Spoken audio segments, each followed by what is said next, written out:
भारत और मंगोलिया के रिश्ते केवल कूटनीतिक नहीं बल्कि आत्मिक हैं। साझा बौद्ध विरासत और लोकतांत्रिक मूल्यों की मजबूत नींव पर टिकी ये रणनीतिक साझेदारी साल 1955 से लगातार आगे बढ़ रही है। रक्षा सहयोग और क्षमता निर्माण के साथ साथ आज भारत मंगोलिया की ऊर्जा आत्मनिर्भरता की सबसे बड़ी ताकत बन गया है। मंगोलिया के दोनोगोवी प्रांत के शेनशेन में बन रही देश की पहली तेल रिफाइनरी इसका सबसे बड़ा उदाहरण है।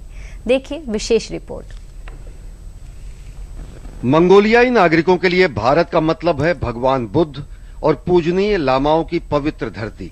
सदियों से भारत से शुरू हुई बौद्ध शिक्षाओं ने मंगोलिया की सांस्कृतिक और आध्यात्मिक चेतना को संवारा है। आधुनिक दौर में भी दोनों देशों के बीच यह मजबूत सांस्कृतिक और साहित्यिक जुड़ाव इस आत्मिक रिश्ते को और मजबूत कर रहा है। मंगोलिया और भारत की इस मजबूत दोस्ती के केंद्र में दोनों देशों के लोग हैं। हाल के दिनों में दोनों देशों ने कई क्विक इम्पैक्ट प्रोजेक्ट्स पर मिलकर काम किया है, जो जमीनी स्तर पर बुनियादी ढांचे को मजबूत कर रहे हैं। भारत सरकार की आर्थिक मदद से तैयार हो रहा मंगोल ऑयल रिफाइनरी प्रोजेक्ट इस साझेदारी का सबसे बड़ा उदाहरण है, जो मंगोलिया की ऊर्जा सुरक्षा के लिए बेहद अहम है। हमारी टॉप मैनेजमेंट इस काम को पूरा करने के लिए प्रतिबद्ध है और सिर्फ यही नहीं, हम अपना सपना सच करने के लिए हर संभव कोशिश कर रहे हैं। आप इस प्रोजेक्ट से आत्मनिर्भर बन जाएंगे और पड़ोसी देशों पर निर्भरता का असर वाकई कम हो जाएगा।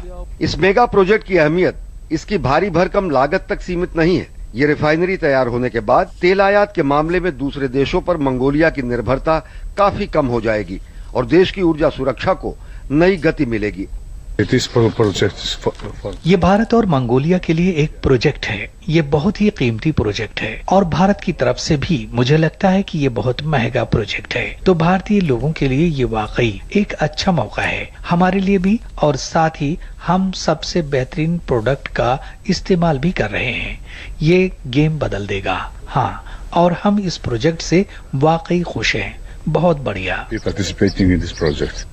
हैदराबाद की कंपनी MEIL के कंट्री हेड मुरली KBVS का मानना है कि ये प्रोजेक्ट न केवल मंगोलिया की किस्मत बदल देगा, बल्कि पूरे क्षेत्र में भारतीय निवेश के लिए गेम चेंजर साबित होगा।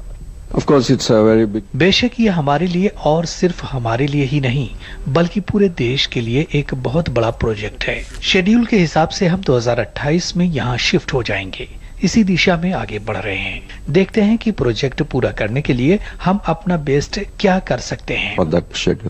पूरी तरह तैयार होने के बाद इस रिफाइनरी में हर साल 1.5 मिलियन टन कच्चे तेल को प्रोसेस किया जा सकेगा, जिससे मंगोलिया के घरेलू बाजार के लिए पेट्रोल, डीजल, एविएशन फ्यूल और LPG का उत्पादन यहीं पर मुमकिन हो पाएगा।